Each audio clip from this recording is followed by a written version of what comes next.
You're welcome to the Policy Council. My name is Okweme Agbaje. Today we have essentially focused on education, the education sector, how it is graded, what the quality is, what are the factors responsible, leveraging ICT in education. We'll also talk about ICT because my guest is an ICT expert, a professor in that area. But I will also leverage his experience and also discuss power and manufacturing. Enjoy the program.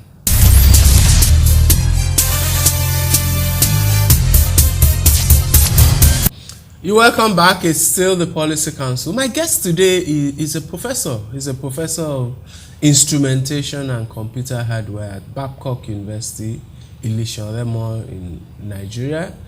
He's an engineer. He's been Deputy Vice Chancellor, both academic and administration at Babcock. He used to teach at the University of Ibadan, teaching computer science. But he also has a very diverse career in power sector. He was an engineer at the PHCN, and he was also an engineer in manufacturing across several paper manufacturing industries, and even chaired the board of a manufacturing company. So he has a diverse perspective on issues across the management of education, the engineering sector, the power sector, and the manufacturing sector. And I'm certainly going to be leveraging his perspectives across all of these issues. My guest is Professor Olawale Omotosho. You are welcome to the Policy Council. Thank you very much. You're welcome, sir. So let me start with PHCN. I mean, it's interesting to find somebody with the kind of background you have. You think as an academic, but you also had some small experience in Nigeria's power sector. In your view, what was the problem, or what is the problem in power sector in Nigeria? The problem from my view is very simple. One is neglecting what we ought to do that we are not doing. In the days I was there, NEPA, it used to be called ECN, that's Electricity Corporation of Nigeria. We had regulation. It was a taboo. It was against the law for anybody to even have a generator because you must be connected to the national grid. That had been thrown to the wind. And NEPA, the national grid could only be connected onto your house after a proper test is carried out by NEPA officials of your house, either commercial, industrial, or residential. But this day, what is done, everybody connects directly to the grid. Even the mala who is selling cigarettes and so on, we connect directly to the grid, even without the NEPA's authority. In other words, the amount of power generated is being used by unauthorized people. And the national grid is being connected to wrong installations. And therefore, that is bringing down having effects on the generating set. So all these national, we are generating so many megawatts. I know it could be part of the solution, but that's not the major solution. You have to have a more efficient grid. Exactly. The system must be efficient. It's just like you have a tank that is leaking, and all you are doing is putting more water without actually closing the leakage portion. Excellent. Let me ask you another question in relation to manufacturing. I noticed that you work at least earlier in your career in several manufacturing companies. The paper manufacturing company was that Iwokwi? Yes. And then the Nigerian paper mill Jeba and Niger in the shipping sector. So again, let's take Niger Dock, which attempted to build a ship industry in Nigeria. That enterprise has failed by and large. Yes, more or less. What accounted for the failure? What accounted for the failure is like any other enterprise in Nigeria. There's what we call, there used to be a common slang, which was transfer technology, transfer of technology. And the way the federal government approaches it, or still approaching it, is not the best. And that's why we're not getting the result. And what is transfer of technology? We want the Europeans, the Western world, to transfer technology to us. And politically, Nobody if it's does sensibly, that. Is it possible? Is it reasonable? Is it expected? Now, and federal government at a particular point in time had a good vision. That was the time I was recruited when they were building paper mill at Iwokwe. And we were recruited at the design stage. So we were supposed to be sent to Canada because it was a Canadian firm that designed it. Yes. And suddenly, within few months, government just changed its policy and brought in an Indian company to come and manage the paper mill, to come and supervise the installation. They were not the one who designed it. And so the whole thing was boggled up. And at the end of the day, we had to be sent to India to go and see a running paper mill and not, having the opportunity to see the whole thing from the design stage. And so we went for about a year and we came back. And by the time we came back, the paper mill was not even yet installed. Okay, what was the purpose of going to see a running mill? Nothing is happening. So it's a story of planlessness, of policy. It's a policy issue, exactly. It's a policy issue. And that's what is actually happening in Nigeria. It's policy issue. Sometimes we have good policies, but when it comes to execution and implementation, then we bungled it up. Okay? And we bungled it up simply because many of our leaders, they are not principled. Particularly when it comes to democratic institution, where you say everything is democratic, I have to listen to you, I have to listen to you. Yes, it's good to listen to people, but that's why there are rules, that's why there are principles, that's why there are policies. If you follow the policies of government strictly, I'm sure we will not be where we are today. Excellent start. Let's take a short time out. I'm talking to Professor Omotosho, a professor of instrumentation and computer hardware from Babcock University. We'll be right back.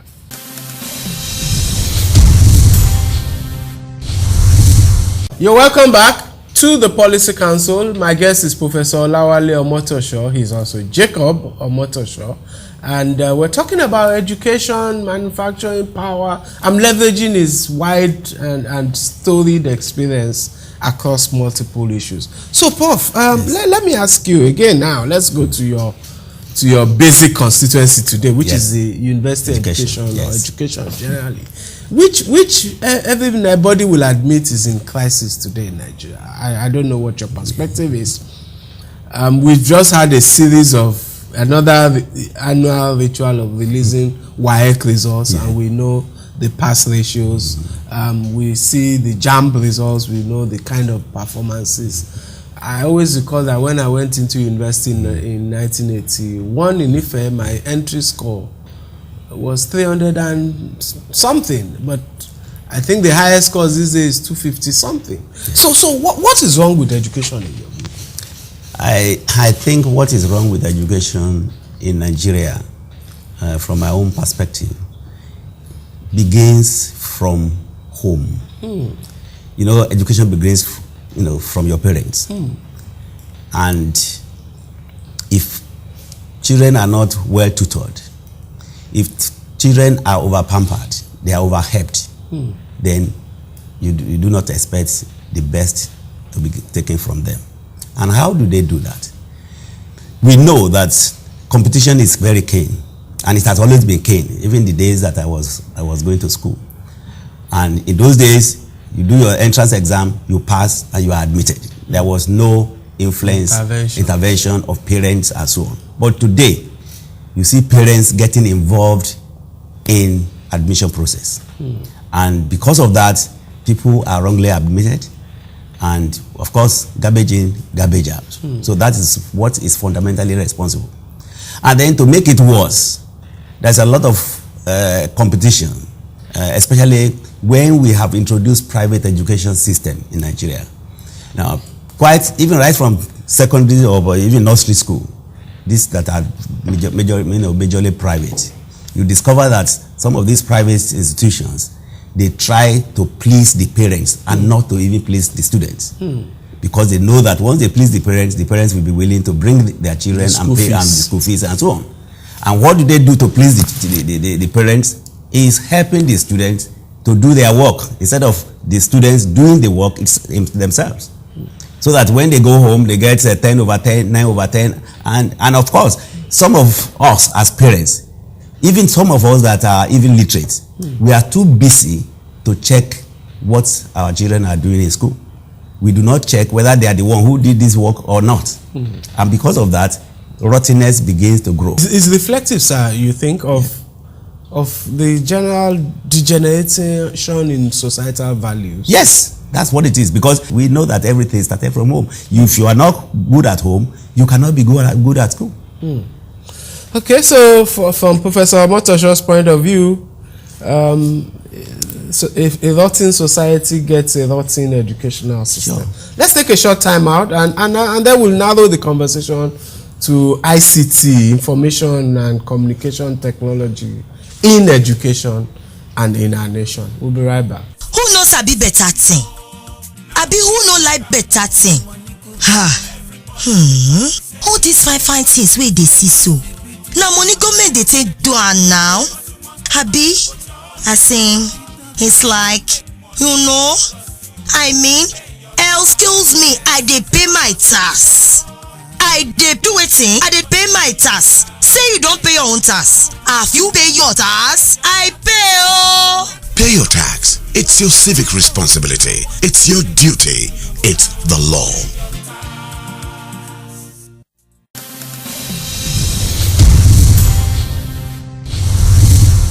You're welcome back. It's my talk segment with Professor Omotosho.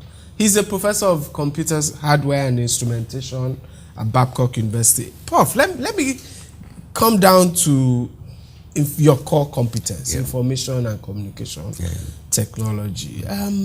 What's your assessment of that sector? Today, we've had a telecoms evolution. We seem to be deepening internet penetration. Everybody seems to be more familiar with computers. But from your expert perspective, what's your assessment? I think my assessment is that we are also moving in the right direction. We are joining the global trend, and we cannot be left behind, because the world is now described as a global village. So I'm quite satisfied with the level of knowledge that is being passed across within Nigeria. But at the same time, particularly when you come into the telecommunication, there are quite a lot of sharp practices within the communication sector, which, that's the purpose of NCC, for instance, for them to check regulations, and the purpose of Consumer Protection Council and so on. But and that's why people are expected to come forward with data to these various agencies, so that they can be able to protect and defend the position of the public when it comes to the services that they render. Because I discover that, like for instance, this telecommunication is a very easy way to cheat the public, or to cheat government, in quote. Because if you now call, and you call for 1 second, for instance, I discover that for every call you make, automatically the thing has been programmed to add 1 or 2 seconds to your call. I know that because I take records of it. Okay, but how many of you do know that? How many of the public know that? And so there is, the level of illiteracy in Nigeria makes it very easy for these providers to cheat the public. Okay, and unless people like us who are into it, and we have, we can capture the malpractices and the data and submit to these various, we have a kind of laxity attitude, a kind of attitude that, what is it talking about? Are you the only person? And so on and so forth. And people will not just act. And once you don't act, it doesn't matter how militant you are, you become tired, and then you just give up. Have you attempted as an individual to No, I have not attempted. I have not attempted to write to NCC on some of these issues, simply because I have quite a lot of issues in my hands, and you don't. I understand that. And you don't put so many things. I understand that. Yes. So but from the technical point of view, PHCN was a communication grid of some sort, except that it was power. Exactly. Yes. This telecoms is also some sort of grid. Exactly. It is. Except that it's a telecoms or signals and waves. Radio waves. Radio waves. So you, from your expert knowledge and your knowledge of, you would say that why would we have the degree of quality of service issues Yes. that we have, dropped calls, all those falls, from an outsider to the industry, but so who has some level of knowledge of what's going on? It's very easy to I mean, there are many reasons that could be responsible for it, but one of the major reasons that may be responsible for Nigerian case is because the providers. So as they get climatized within our system, as they get to know you and me, and they know they can get away with so many things, then they start playing business games. Okay, some people believe that they must make maximum profit, take advantage of the situation in which they find themselves, which personally I don't believe. In fact, that's why I'm not a businessman, because I don't believe in that. Whether you're a businessman or not, you must believe in basic principle, fairness, agreement. You are supposed to supply me these services under these terms and so on, and you must stick to that. So let me ask you a quick question about leveraging ICT in education. Yes. What do you think? Do you think we're doing enough of that? What can we do? We are definitely doing enough of that, because in fact, there is no university that I know of today that does not make computer literacy a compulsory course across whatever discipline you are reading. And as a matter of fact, even up to secondary school level now, I think computer science as well. Yes, yeah. In fact, some of these younger ones, they are even in terms of usage, in terms of practice, they are even more better than some of us who are old. So in terms of usage, we are quite. I think I can say I'm very proud of that. But in terms of what do we do to develop our own computer system? Okay. What do we do to develop our own infrastructure for computer system? That is the issue for the university. That's the area we are not doing enough. Okay, and of course, very recently I also listened to some conversation on research. Research is very, very low, very, very low. University is made to do teaching, research, and community service.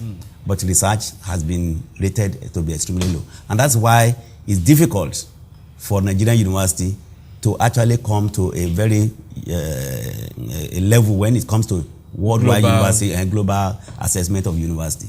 Because once you are not good in research, then you are something else. Okay, let's take a short time out, and I'll come to Professor Omotosho's book, which is written on the subject of university grading. We'll be right back.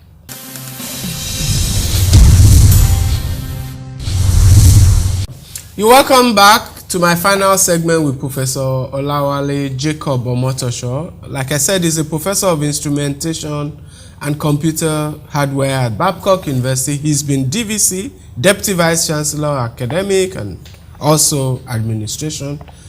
And he's written this book. Prof, you've written this book, University Assessment Instruments, a call for a national grading system. What's the basic idea? The basic idea of writing, it was by inspiration. And how did the inspiration come? When private university came on board, Babcock University was one of the first 3 private universities that came. And we had our own vision, we had our own objective, and so we developed our own grading system. As long as it was not below the NUC minimum standard, so it was allowed. And we applied all the rules that are meant for it. But as time went by, we discovered that this grading system needs improvement, needs to be logically and analytically developed. Because at that time, we just took a grading system of NUC and upgraded it. Okay. So, and I started to do some research concerning it. And I discovered that these grading systems that every university just passed from one university to another was arbitrarily gotten. There was no relationship between the grading points and the scores, the mark score that you get. So then I started to look for how can we get it corrected. And so I started to do some research and so on. Then I developed a mathematical relationship between the two parameters. Because what is a grading system? A grading system wouldn't have been necessary if we are not using the grade points. The cumulative grade points. It wouldn't have been necessary. And that's why in secondary school or primary school, it's not necessary there, because only your score. They just find your average or so on and so forth. But because we want to convert the score, what you have gotten in percentile system, into a grading point system, then there must be a system that will do that conversion. Okay? So, but that conversion that particular system that will do the conversion has not been taken into consideration by and there are variance between what each university applies. Exactly. It's not even the variance that is important, that is the mistake or that is the error. It's the fact that this is a percentile system.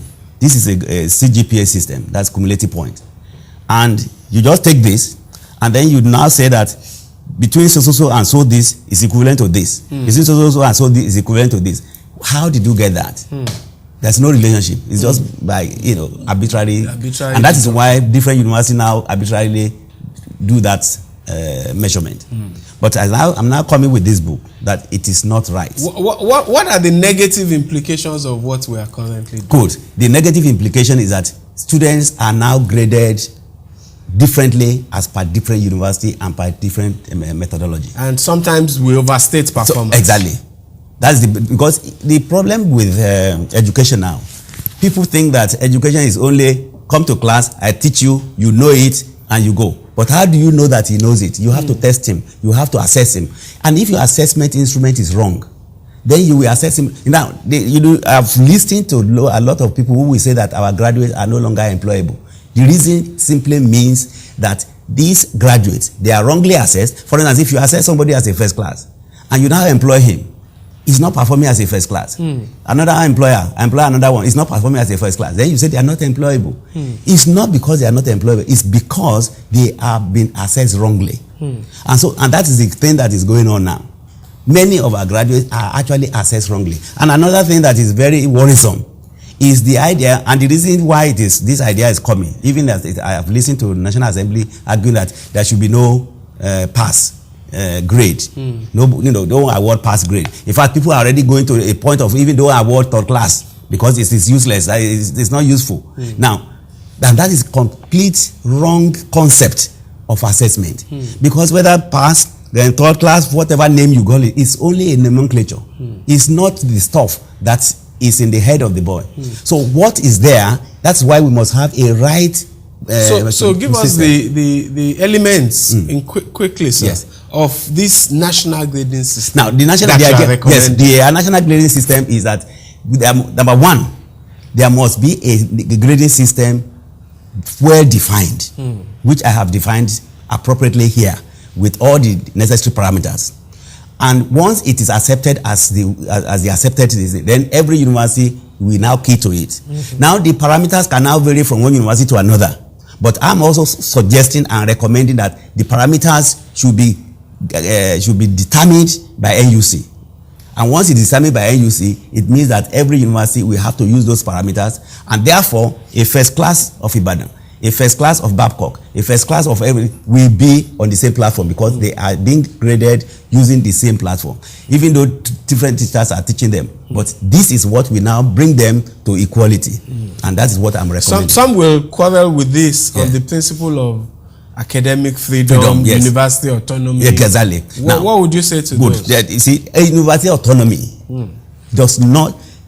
should not affect assessment. Because if you allow it to assess assessment, how then do you compare your graduates with graduates from Oxford University? How then do you compare even within Nigeria, how then do you compare my graduate from Babcock University with Covenant University graduates? I can give anybody first class, for instance, that is kill my grading system to give first class. And if Covenant University, if he's not skewing his own or is skewing his own in a different way, then we are not having there's no comparability. There's no comparability at all. And therefore, it might actually affect how we project ourselves to the outside. Exactly. To the outside so, world. for instance, you want to do a master's abroad. Yes. They don't know what to make of your grades. Exactly. And if we have our own that is universal, then the outside world we also know, people are coming from Nigeria. This is what they are. And it's not that you are coming from Ife, this is what you are. You are coming from Ibadan, then there is another thing. You are coming from this is another thing. In fact, it confuses even the... Have you presented this to the NUC? Yes, I have. I've sent them copies, and I've even included the Federal Minister of Education. Okay. Yes. Thank you very much. I'm actually pursuing it. I've not only, I've sent it quite all right, but I have not personally followed it up. But I intend to follow it up to a logical conclusion. Thank you very much, sir, for your work. Thank you very much. We'll be right back. Government wants our city to become a mega modern city. And so, government is providing modern markets for us to carry out our business. Now, this requires money. So, we need to pay our taxes to help government to help us. I pay my taxes. I hope you've paid yours. I pay. Pay your tax. It's your civic responsibility. It's your duty. It's the law.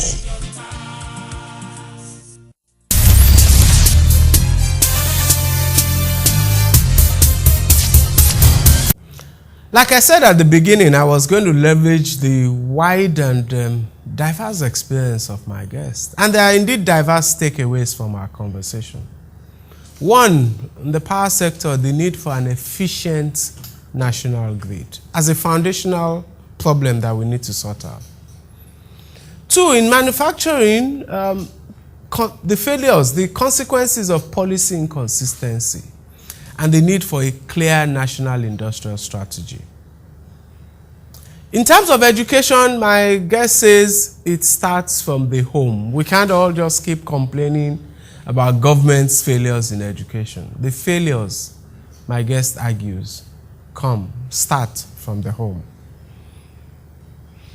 He also wants us not to repeat our errors in manufacturing, in which we didn't have a clear domestic industrial strategy, in ICT, and it calls for some sort of clear, articulated domestic ICT capacity strategy. And finally, our conversation around academic grading. My guest, at the very least, we will concede his argument for some consistency in university grading, so that the world can know what Nigerian university grades represent. Thank you very much for watching. See you next time.